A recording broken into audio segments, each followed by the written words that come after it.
The morning sun cast long shadows through the floor-to-ceiling windows of Michael Robertson's corner office on the 47th floor.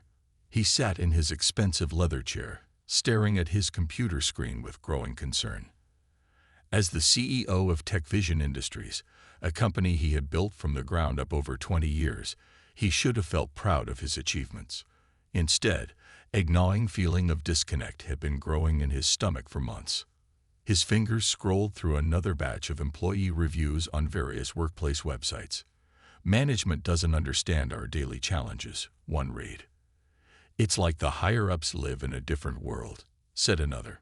Michael rubbed his temples, the weight of these words hitting harder than any financial report ever had. Looking down at the bustling streets below, he could see hundreds of his employees entering the building, each carrying their own stories, struggles, and dreams. From his position high above, they looked like tiny dots moving in a practice dance. That's exactly the problem, he thought. He had become too far removed from the heart of his company. Sarah Chen, his trusted HR director and friend of 15 years, noticed his troubled expression when she entered with his morning coffee. "Those reviews again?" she asked, placing the steaming cup on his desk. Michael nodded, turning his screen to show her a particularly detailed complaint about broken equipment in the maintenance department. "When was the last time I actually walked through every floor of this building?" he asked, more to himself than to Sarah. "When was the last time I had a real conversation with anyone below senior management?" The questions hung in the air, heavy with implications. Sarah watched as her boss, usually confident and decisive, struggled with this revelation. She had known Michael since TechVision was a startup operating out of a garage. Back then, he knew every employee's name, their families, their stories. Now, with over 5,000 employees, that personal touch had been lost. "I need to see it for myself," Michael declared suddenly, standing up with newfound determination. "Not as CEO, not through filtered reports or staged visits. I need to experience what our employees experience every day." Sarah's eyes widened as she realized what he was suggesting. "You mean, go undercover?" The idea seemed both brilliant and crazy. "Michael, you're one of the most recognizable faces in the tech industry." He paced the office, his energy building with each step. "That's where you come in. Help me create a new identity. Something inconspicuous, a position that would let me move freely through the building, interact with different departments." "A janitor," Sarah suggested after a moment's thought. "They have access to every floor, work different shifts, and interact with everyone from executives to entry-level employees." Michael stopped pacing, a smile spreading across his face. "Perfect. We'll need a solid backstory, documentation." And he ran a hand through his perfectly styled hair, a complete makeover. Over the next week, Mark Reynolds was born. Sarah carefully crafted his background. A former factory worker looking for a fresh start after his plant closed down. She arranged for night shift training, created necessary paperwork, and helped Michael transform his appearance. Gone was the tailored suit, replaced by simple work clothes. His designer shoes gave way to sturdy boots. His usually immaculate hair was allowed to grow out, slightly unkempt. Contact lenses replaced his signature glasses, and a few days of stubble changed the shape of his face. Standing before the mirror in Sarah's office, Michael barely recognized himself. What if this is a huge mistake? He wondered aloud, adjusting his unfamiliar uniform. Sarah handed him his new ID badge. "What if it's the best decision you've ever made?" she countered. "Sometimes you need to step down to see the full picture." Michael took one last look at his CEO office before heading to the service elevator. As the doors closed, he felt both terrified and exhilarated. He was about to see his life's work through entirely new eyes, not knowing that what he would discover would change everything. The service entrance of TechVision Industries looked very different at 10 p.m. than it did during the day. Michael, now fully disguised as Mark Reynolds, stood nervously adjusting his name tag as other night shift workers shuffled in. The familiar building felt foreign from this new angle, the harsh fluorescent lights casting strange shadows across the loading dock. "You must be the new guy," a warm voice called out. Michael turned to see a woman in her early 40s, her dark hair pulled back in a practical ponytail, pushing a cleaning cart toward him. "I'm Maria Garcia, your trainer for the next few weeks." She extended her hand with a genuine smile that put him at ease. As Maria showed him around the supply closet, Michael noticed the worn-out equipment. The vacuum cleaners had frayed cords, held together with duct tape. The floor buffers made concerning noises when turned on. Even the cleaning carts had wheels that squeaked and stuck. "We make do with what we have," Maria explained, showing him how to jiggle the buffer's power switch just right to get it started. "Been asking for new equipment for 2 years now. The request forms disappear somewhere between our supervisor and upper management." She shrugged, clearly used to working with broken tools. Michael felt his chest tighten. As CEO, he prided himself on running an efficient company. Yet here was evidence of basic needs being ignored. He made a mental note, though keeping his expression neutral was harder than he expected. Their first task was cleaning the customer service floor. As they worked, Maria chatted about her life. She had 2 kids in high school and worked a second job at a local diner on weekends. The morning shift would be easier with the kids, she explained, expertly maneuvering around cubicles, but night shift pays $1 more per hour. Around midnight, they encountered Tom from IT, still at his desk despite the late hour. "Maria," he called out cheerfully, "I fixed that laptop for Danny. The one you mentioned was giving him trouble with his homework." Tom pulled out an old but serviceable laptop from under his desk. Maria's eyes welled up. "Tom, you're an angel. Danny's teacher was getting upset about his late assignments. I couldn't afford to get it fixed right now." Michael watched as Tom waved away her thanks, saying something about paying forward past kindnesses. This after-hours world of his company was full of small acts of kindness he'd never known existed. The night grew more challenging as they tackled the executive floor bathrooms. "Always save the worst for last," Maria joked, but her words carried a hint of truth. The executive washrooms, despite being used by fewer people, were often left in surprisingly poor condition. While scrubbing a sink, Michael's arms already aching from nepreviknoi work, he caught his reflection in the mirror. Here he was, cleaning his own private bathroom, learning more about his company in 4 hours than he had in the last 4 years of meetings. A crash from the supply closet interrupted his thoughts.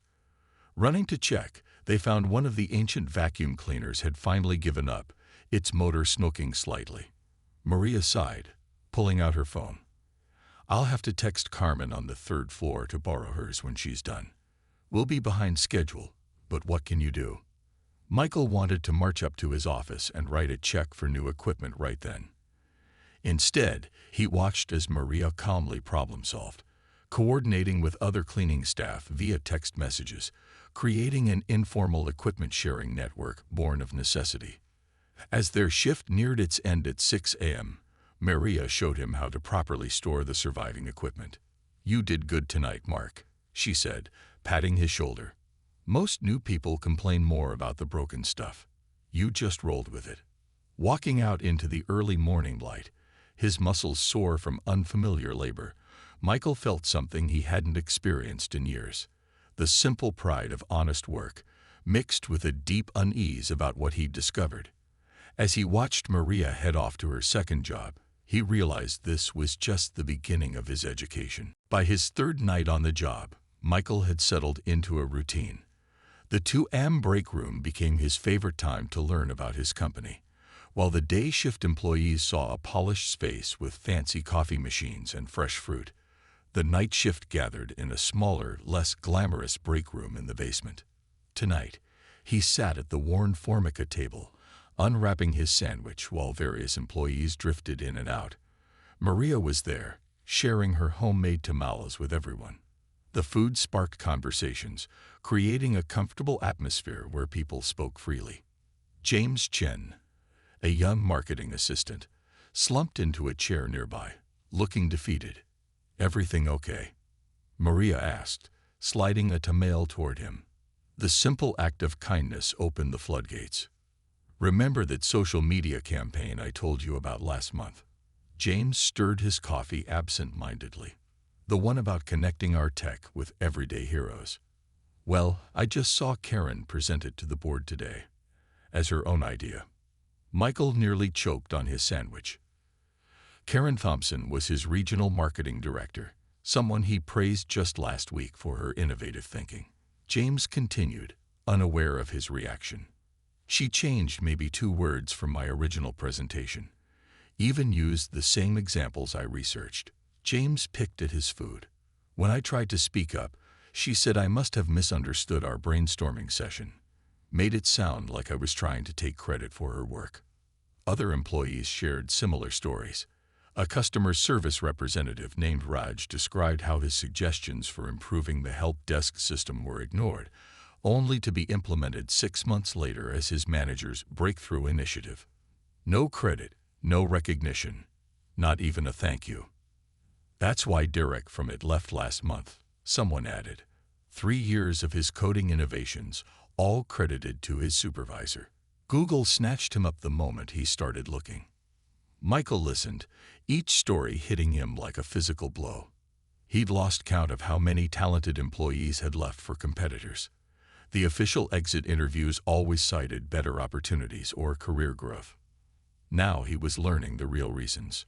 A security guard named Lisa joined their table, her dinner a simple cup of instant noodles. At least you all get to create things, she said, though her tone held no bitterness. I submitted an idea about improving the building's emergency response system, filled out all the proper forms, included research about cost savings. 3 months later, still no response. Did you try following up? Michael asked, trying to keep his voice casual while his mind raced, thinking about the company's supposed open-door policy. Lisa's laugh held no humor. Sure did. The suggestion got lost somewhere between middle management layers. My supervisor said he'd look into it, then suddenly couldn't remember our conversation. The break room fell quiet as everyone absorbed this familiar story. Michael watched as these dedicated employees, despite their frustrations, finished their meals and prepared to return to work. Their resilience amazed him. Before leaving, James paused at the doorway. You know what's funny? I didn't even want credit. I just wanted to see my idea help the company. Now I'm updating my resume like everyone else. Michael stayed behind, pretending to clean the break room while actually writing furious notes in the small notebook he'd started carrying. The problems weren't just about broken equipment or ignored maintenance requests. They were losing their best people, their most creative minds, because somewhere along the line, the company had created a culture that rewarded taking credit rather than giving it. As he wiped down tables, he thought about all the praise he'd given to managers for ideas that weren't theirs. All the bonuses handed out for innovations that came from silenced employees below them. His hands gripped the cleaning cloth tightly as he realized how blind he'd been. The sound of the vacuum starting up in the hallway brought him back to the present. There was more work to do tonight, but his mind was already forming plans. Big changes were coming to TechVision Industries. They just didn't know it yet. The 4th-floor childcare center was always Michael's last stop of the night. Even empty of children, the colorful walls and tiny furniture brought a different energy to his cleaning routine. Tonight, he noticed something unusual. The fresh scent of lavender instead of the harsh chemical smell typical of industrial cleaners. Sarah Williams, another janitor he hadn't met yet, was carefully wiping down the children's tables with a spray bottle that definitely wasn't company-issued. Catching his curious look, she smiled sheepishly. I know we're supposed to use the standard cleaners, she said, but have you smelled that stuff? I can't imagine it's good for the little ones to breathe in all day. Michael moved closer, noticing how the surfaces gleamed. Sarah continued, I make my own cleaning solution. Lavender, vinegar, and some other natural ingredients. Better for the kids, especially the ones with allergies.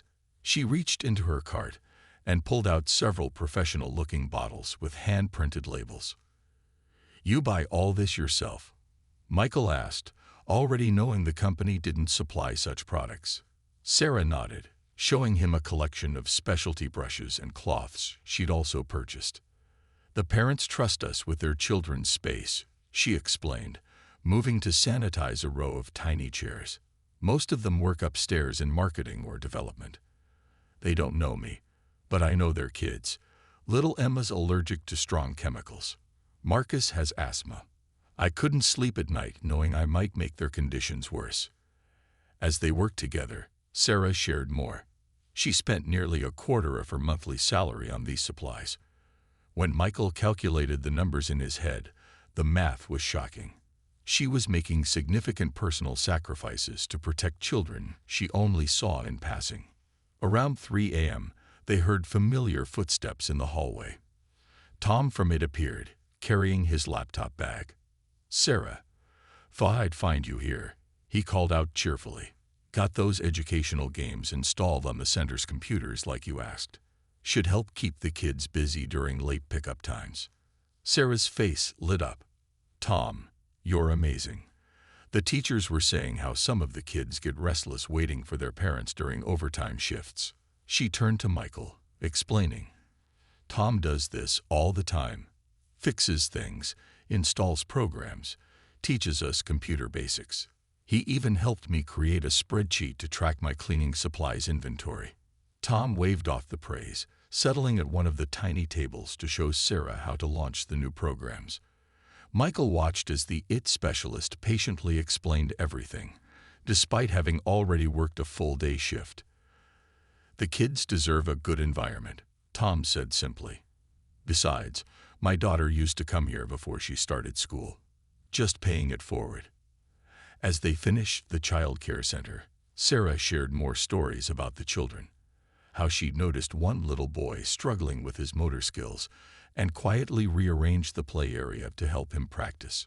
She pointed out the reading nook where she'd added extra cushions bought from a thrift store, making it cozier for story time. Later, helping Sarah load her cart with her special supplies, Michael noticed how worn her shoes were, how her uniform had been carefully mended multiple times. Yet here she was, spending her limited income on premium cleaning products for other people's children.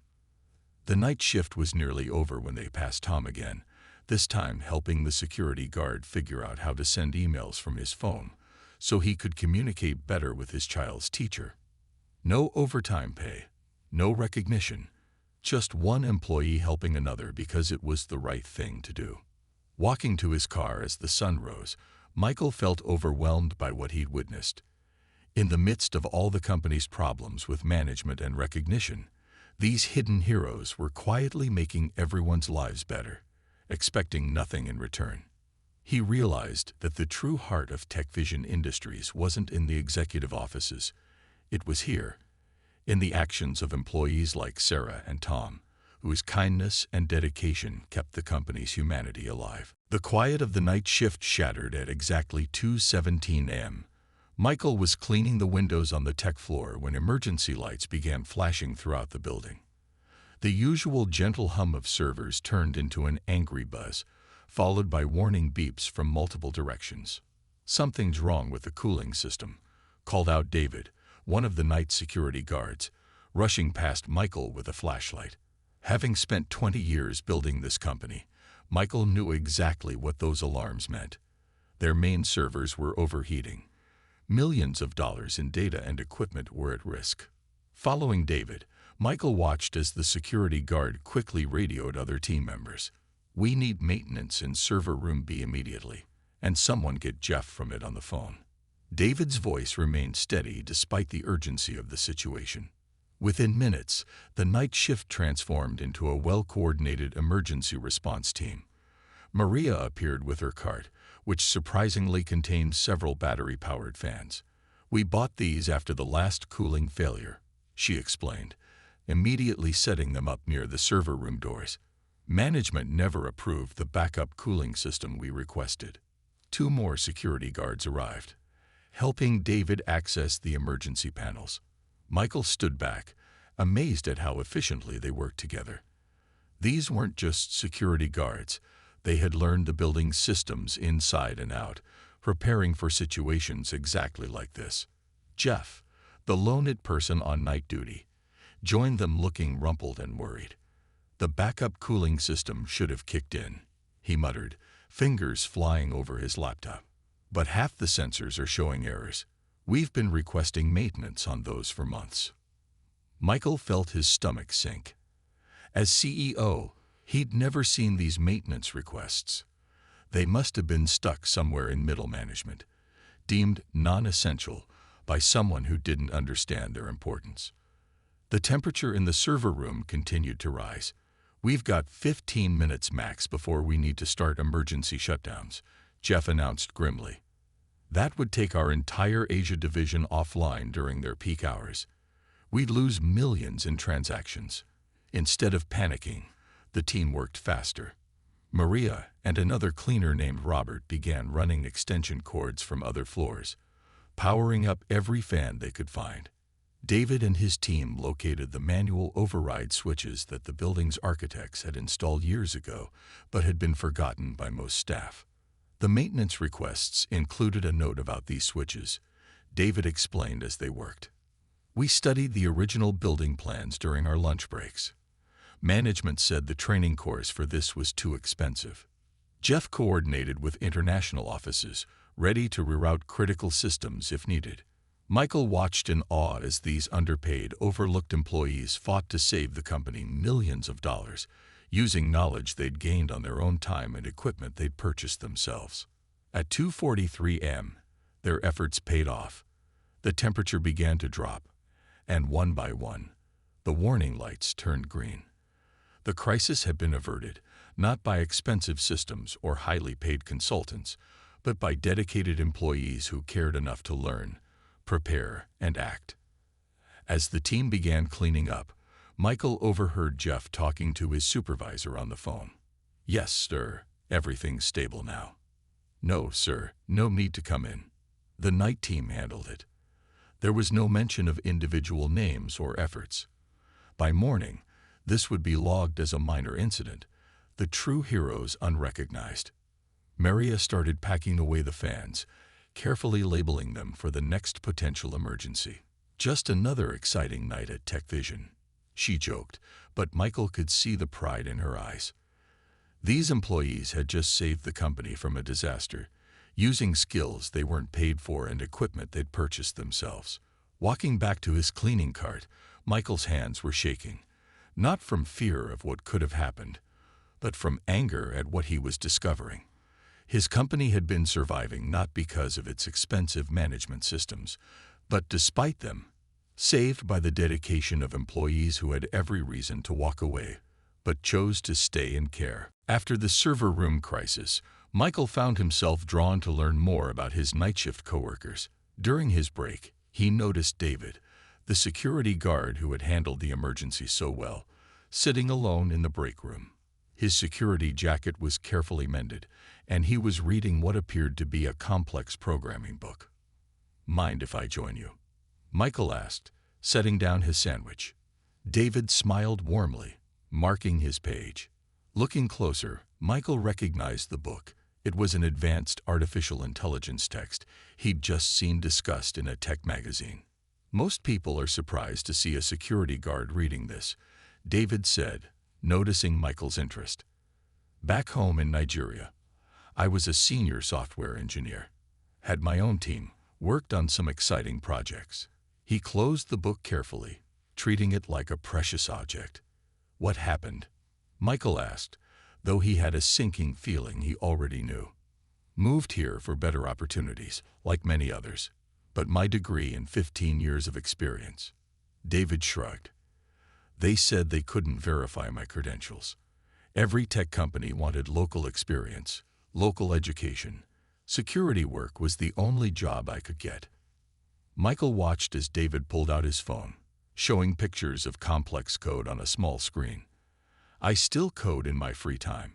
Built an app to help other immigrants find verified job opportunities, share their stories. It's not much, but it helps people avoid some of the struggles I faced. Their conversation was interrupted by Lisa from accounting, who came in looking exhausted. Her eyes were red, and her hand shook as she tried to open her lunch container. "Everything okay?" David asked, moving to help her with the lid. Lisa tried to smile but couldn't hold back her tears. "It's my son, Tommy. His condition is getting worse. The doctor says he needs special therapy, but..." She wiped her eyes quickly. "Insurance won't cover it.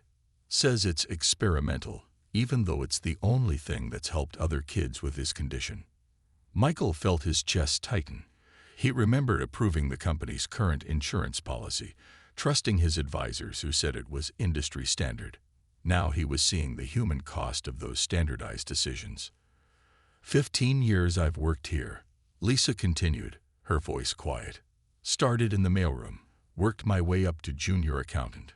Never missed a day, even came in when Tommy was sick because we needed the attendance bonus. Now when we really need help..."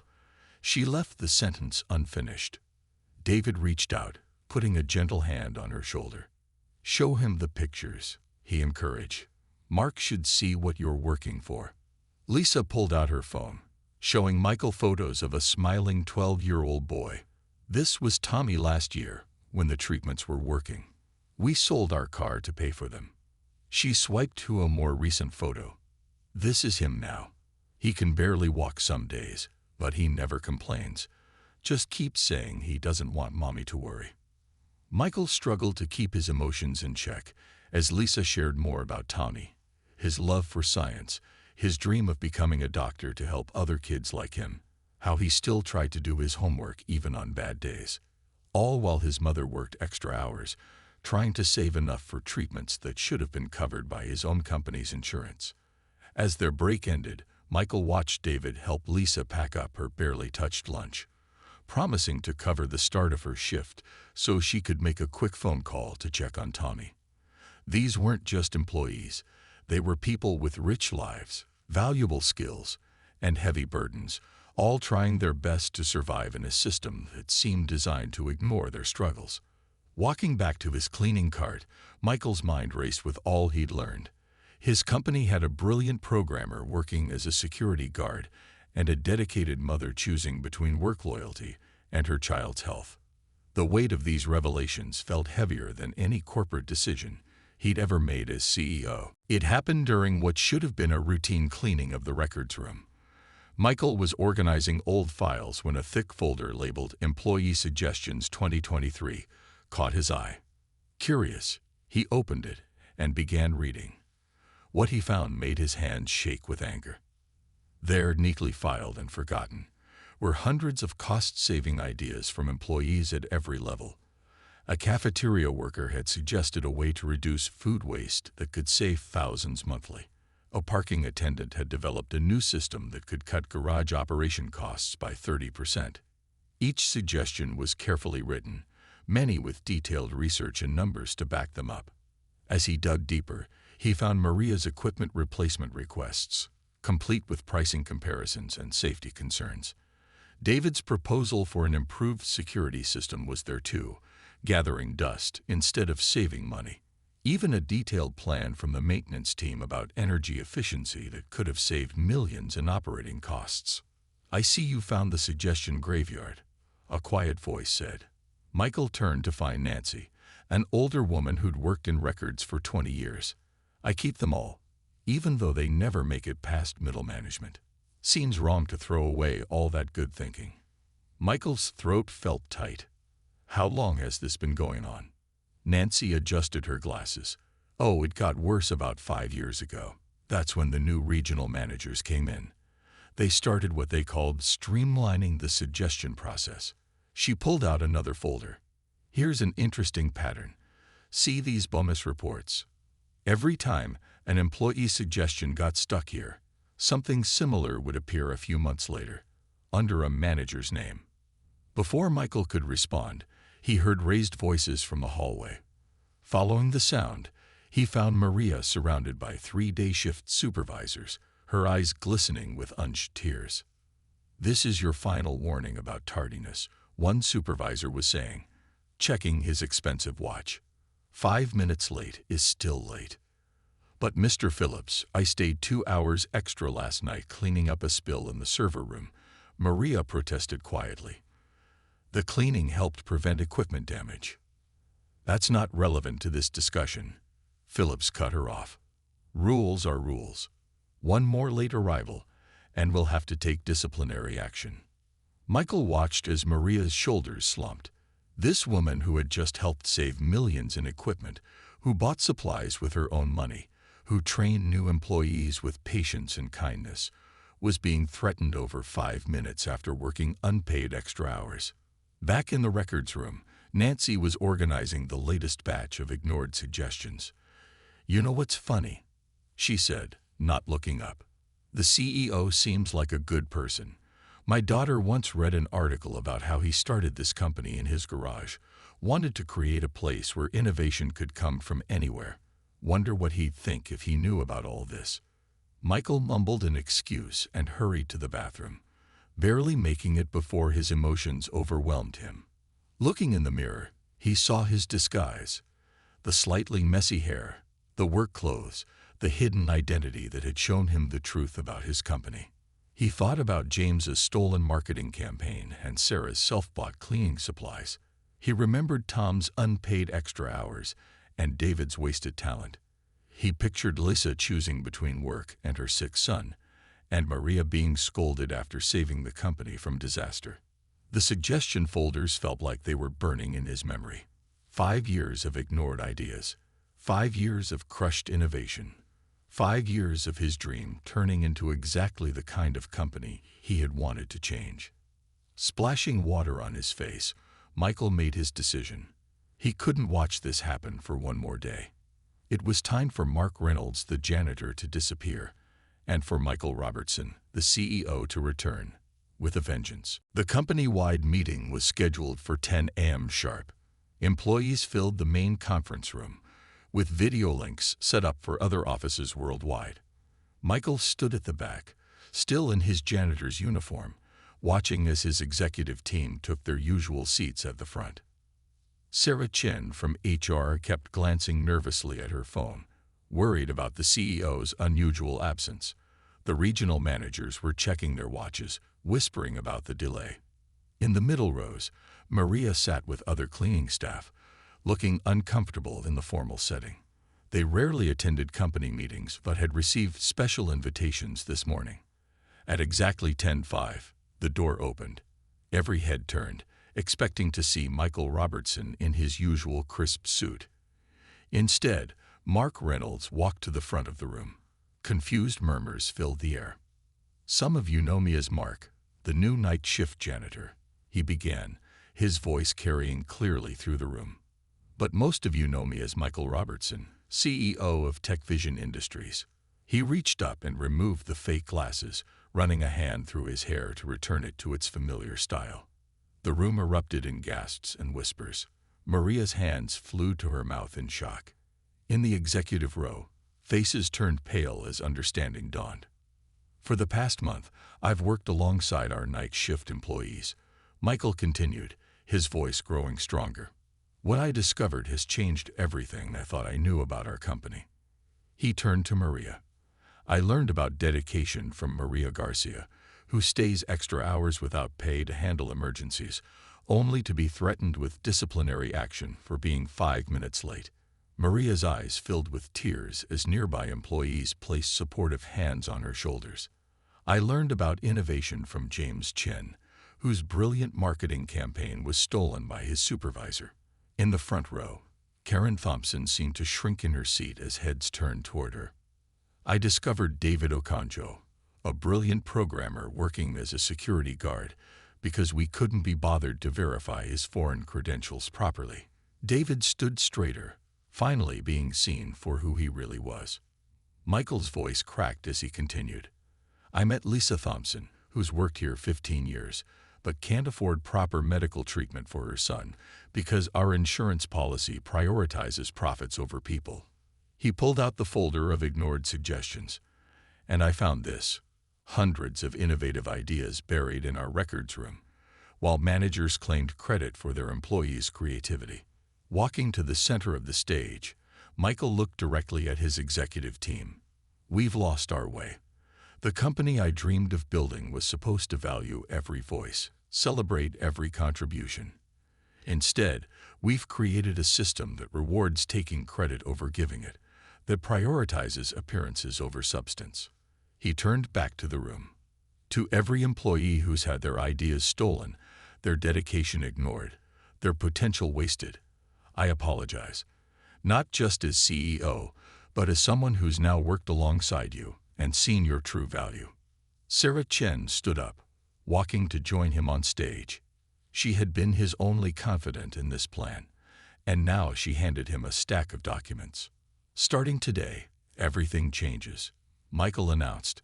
"Every manager involved in suppressing employee ideas or taking credit for others' work will face a full review. We're implementing a direct communication channel between employees and senior leadership. The suggestion system is being completely overhauled."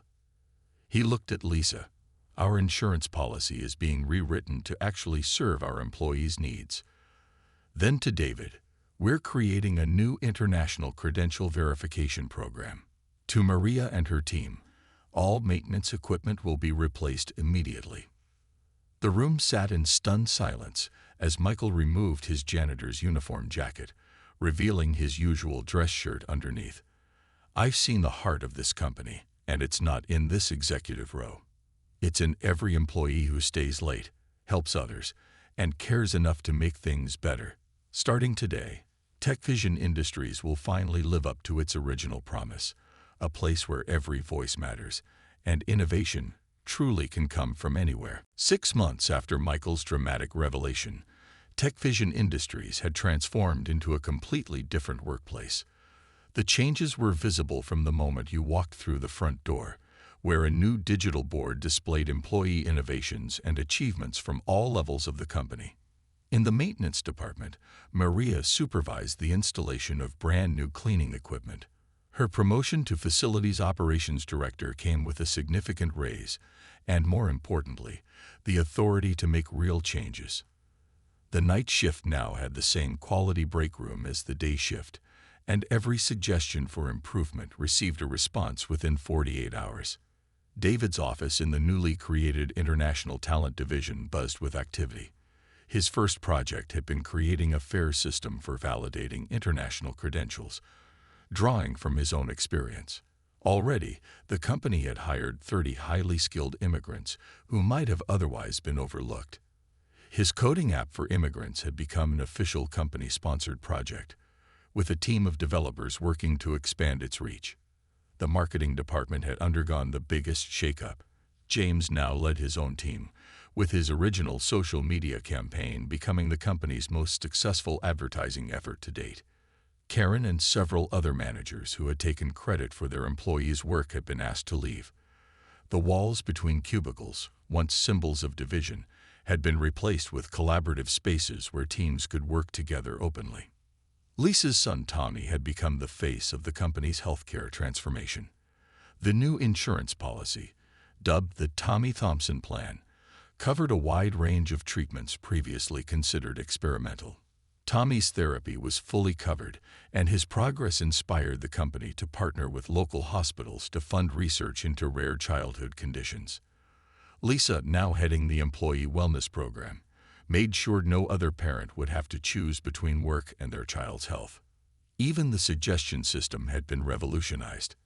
Nancy from Records no longer needed to keep secret folders of ignored ideas. A new digital platform allowed employees to submit suggestions directly to relevant departments, with automatic tracking and transparent feedback.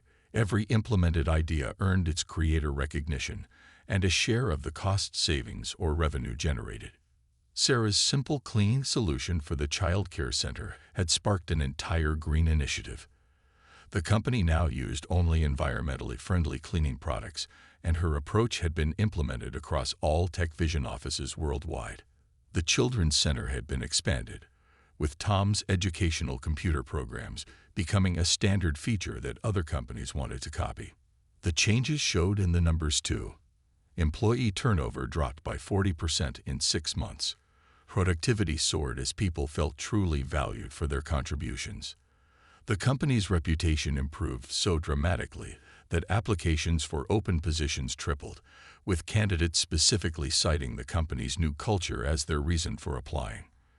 But the real transformation was visible in the small moments, like when Michael, still wearing his janitor's uniform, once a month to stay connected with every level of his company, saw employees from different departments eating lunch together, sharing ideas freely, or when he noticed how people smiled more, walked taller, spoke up without fear.